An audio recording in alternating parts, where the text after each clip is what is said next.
I've been wanting to do this story about Amber Hagerman for a long time, ever since I heard about it. Most of you guys probably already know the case, but I wonder how many of you guys know the background of not only what happened, but what became a new law, essentially. So we're going to discuss the whole case. We're going to show you guys Amber's grave, which is over there behind me, and then tell you guys more about this new law, this new thing. Well, not really new anymore, but newer, I should say. Anyway, let's get into the story. But I'm here in Arlington, Texas. This is where Amber Hagerman lived, and this is where she was murdered. On January 13th, 1996, 9-year-old Amber was riding her bike with her brother. They were riding their bikes around an abandoned Winn-Dixie store parking lot. And, you know, of course, they were having fun riding their bikes around. Her brother, Amber's brother, decided to go home. I don't know if he was going to pick something up or he just simply wanted to go back home, but he left, and so Amber was by herself. And that is when somebody, an unknown person, drove by, saw her, and kidnapped her. And unfortunately, they murdered her. Now, 4 days later, her body was found about 4 miles away or so, kind of in a creek bed. A neighbor said that they saw a 80s or 90s truck cruising through the scene near where Amber was abducted from. And they said that the person that they could kind of see, they described that person as in their 20s or 30s and potentially of Asian descent or maybe Hispanic descent. But again, that's all the leads that they really had, was a neighbor who happened to be outside and kind of witnessed Amber being abducted. Police believe that the suspect, again, still unknown, but they believe the suspect may have had a connection potentially in this area, as again, Amber's body was found in kind of a secluded area. And again, it was a little bit difficult to get to that spot, and not near the highway, which any other normal person would have taken the highway, which is nearby, Highway 360. So police believe potentially that this murder suspect, kidnapping suspect, must have been a local, or at least knew the area well.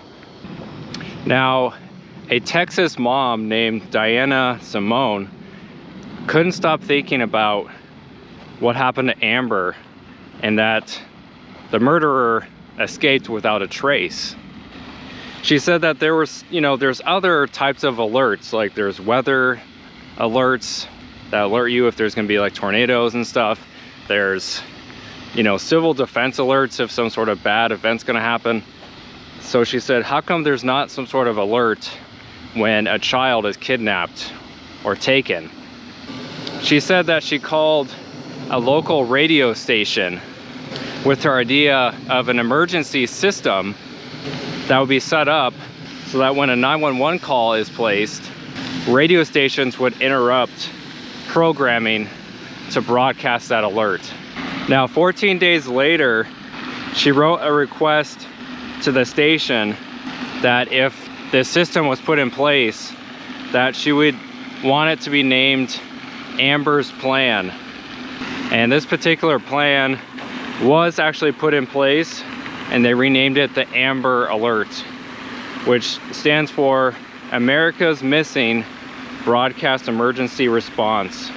So this pretty amazing Texas mother, again, had nothing to do with Amber Hagerman, didn't even know her, but just wanted something, an alert to be put in place so that way we could hopefully put an end to these abductions or kidnappings, or at least stop them before, the child is killed. Now, I've been reading that the Amber Alert, it's used in all 50 states, including Puerto Rico and also used in 33 other countries. I'm guessing at least once in your life you've probably received a text that says Amber Alert, you know, such and such car was seen in this area, you know, young child or someone is missing. That's all because of Amber Hagerman and her murder. I mean, it's also thanks to that young Texas mom who decided to really want to help and put something into action. So again, what's interesting and sad is the fact that even though Amber's case is so widely known now, the fact that there's been literally like thousands and thousands of tips. One article says there's been like 7,000 tips, and I'm sure there's been way more. Her killer remains at large.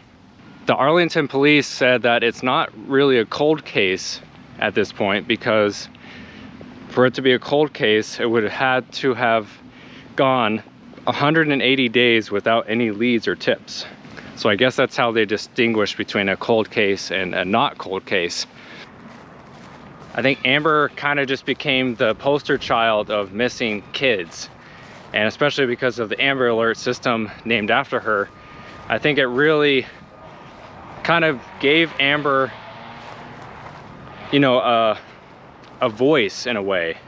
And so now, you know, any missing children, like, people revert back to Amber Hagerman.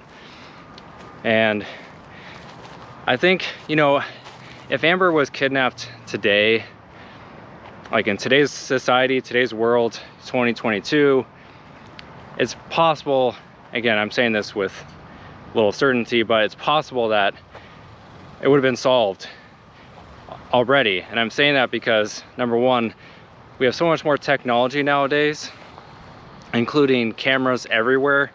If there was cameras like we'd have now on every, you know, random building or street corner or house with the Ring camera or whatever, if we had all that back in 1996, I'm pretty sure they would have caught Amber's killer pretty quickly.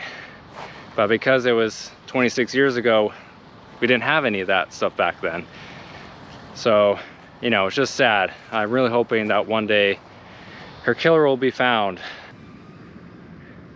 Amber Renee Hagerman, November 25th, 1986 to January 17th, 1996.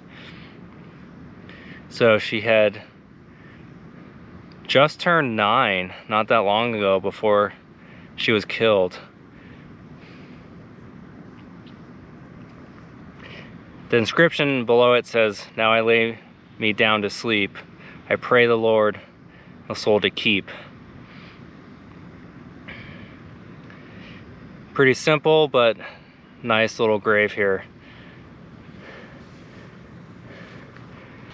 It is a squelching hot though day. It's like 103. So I'm gonna do that other video real quick and then head out of here. So I'll see you guys on the next one. Thanks for all the support and love.